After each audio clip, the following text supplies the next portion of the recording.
어린이집 다니기 시작하면서 밤잠을 자기가 힘들어지고 밤에 깼다는 애들이 종종 있거든요. 맞아요. 이게 이제 피곤해지면서 일어나는 일이잖아요. 아무래도 외부 자극이 많아지면 집에 와서 조금 더 많이 쉬어야 되잖아요.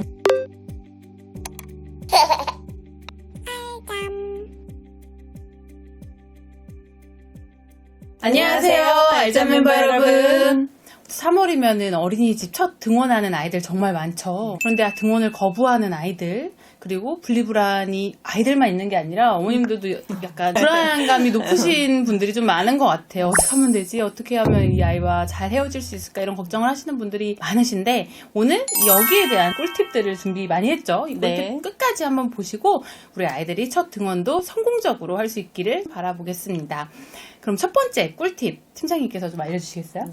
첫 번째는 어린이집 가기 전에 미리 어린이집에 대한 좋은 내용들을 아이한테 잘 얘기해주면 좋겠어요. 뭐 어린이집에 가면 우리 누구랑 잘 놀 수 있는 좋은 선생님도 있고 친구들도 있고 뭐 장난감이나 놀잇감들도 많이 있다. 그래서 이런 얘기들을 긍정적으로 많이 들려주시면 좋을 것 같고, 담당 선생님이 이제 거의 주 2의 양육자가 되는 거잖아요. 그래서 그 선생님에 대한 신뢰감을 쌓을 수 있도록 여러 가지 긍정적인 신호들을 많이 보내주시면 좋겠습니다. 맞아요. 아이들이 이제 다 잘 알아듣기도 하잖아요. 아이들은 약간 험담을 하는 이야기를 잘 듣고 있다가 어린이집에 신뢰를 하지 않을 가능성도 있기 때문에 그런 이야기가 있다면 애 안 듣게. 네, 아예 안 듣게 정말 중요한 것 같아요. 그리고 두 번째, 소장님께서 좀 말씀해 주실 수 있을까요?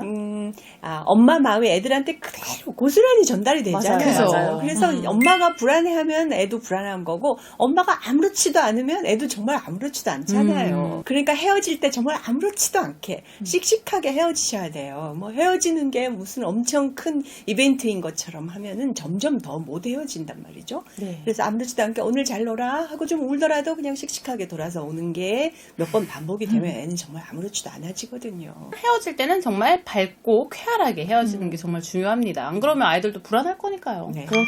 그리고 세 번째, 또 어떤 꿀팁이 있을까요? 어린이집 가기 전에 뭐 낮잠이나 이런 걸 잘 때 평소에 애착 물건이 있었다면 그런 거를 좀 더 적극적으로 활용을 해주셨으면 좋을 것 같고, 어린이집 선생님이나 어린이집에서 뭐 제한하지 않을 정도의 어떤 물건들을 좀 활용을 해보시면 더 좋을 것 같아요. 그래서 양육자랑 헤어질 때 이 애착 물건으로 엄마를 대신할 수 있는 안정감을 주신다면 훨씬 더 적응이 쉽게 이루어질 것 같습니다.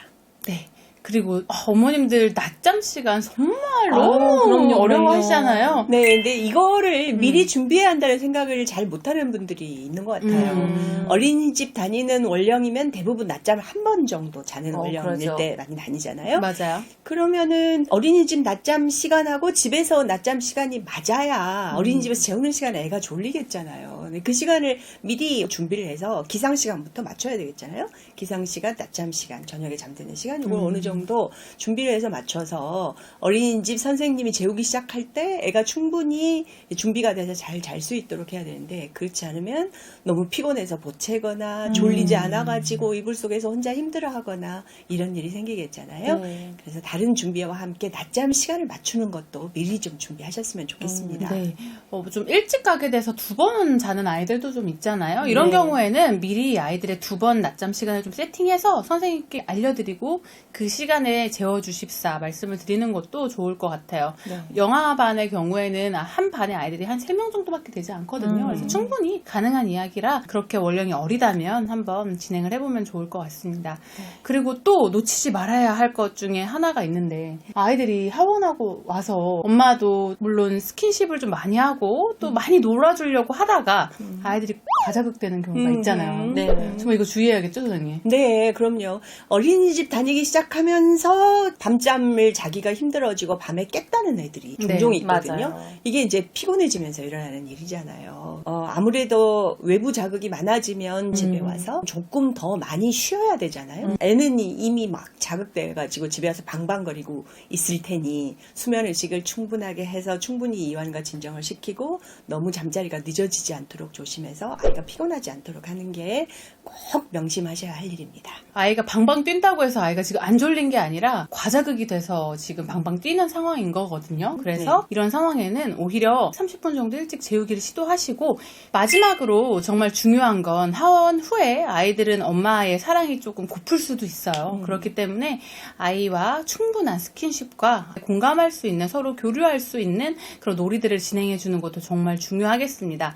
이런 시간이 너무 짧다라고 생각을 하신다면 수면의식 때 좀 활용을 하시면 정말 좋을 것 같아요. 네. 수면의식 때 아이에게 엄마가 얼마만큼 아이를 사랑하는지, 그리고 내일은 어떤 재밌는 일들이 있을지 아이와 스킨십과 많은 사랑의 메시지를 주시면서 아이를 잘 잘 수 있는 꿈나라로 인도해 주시면 좋을 것 같아요. 오늘 이렇게 아이들이 등원할 때 잘 적응할 수 있는 꿀팁들을 전수해 드렸는데요. 조금 더 우리 아이들이 어린이집에서 잘 적응하고 우리 부모님들도 잘 적응하셨으면 좋겠습니다. 육아를 조금 더 객관적으로, 과학적으로 바라보고 싶으시다면 좋아요, 구독 눌러주세요. 꿀잠은 알잠!